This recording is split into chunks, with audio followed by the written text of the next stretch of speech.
pozdrav za Iliju i da malo pošaljem video iz Entrenika kako je ovdje, kako se dešava ovdje,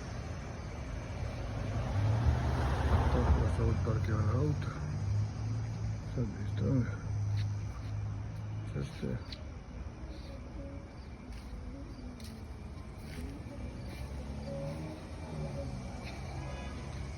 Ovo je moja kuća, tako sve redom te kuće, poredane na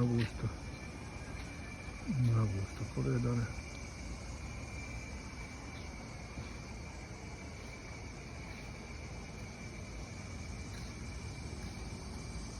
Sad sam ja malo pokušao travu, malo to koristio.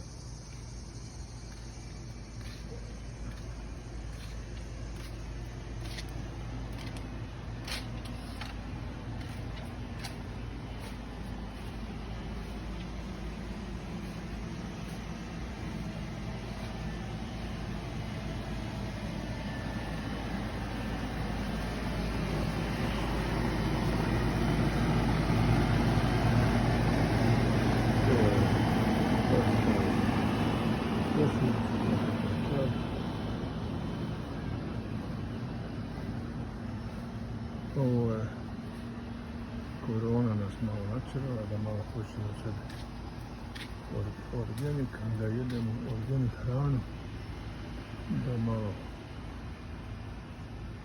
imamo, to se malo posadio krastavaca, malo paprika, malo svega da se ima.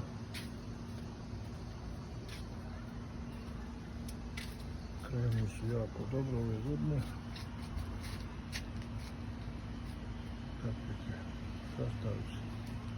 Gledamo, susjeda baš nisu tako dobri, ne znam zbog čega, ali neka ide kako ide. Nisu ni tamo susjed drugoga. I lijep pozdrav za Iliju i za njegove pratitelje i za njegove fanove iz Entrenika od Huseina, Mire i Sanele. Bye.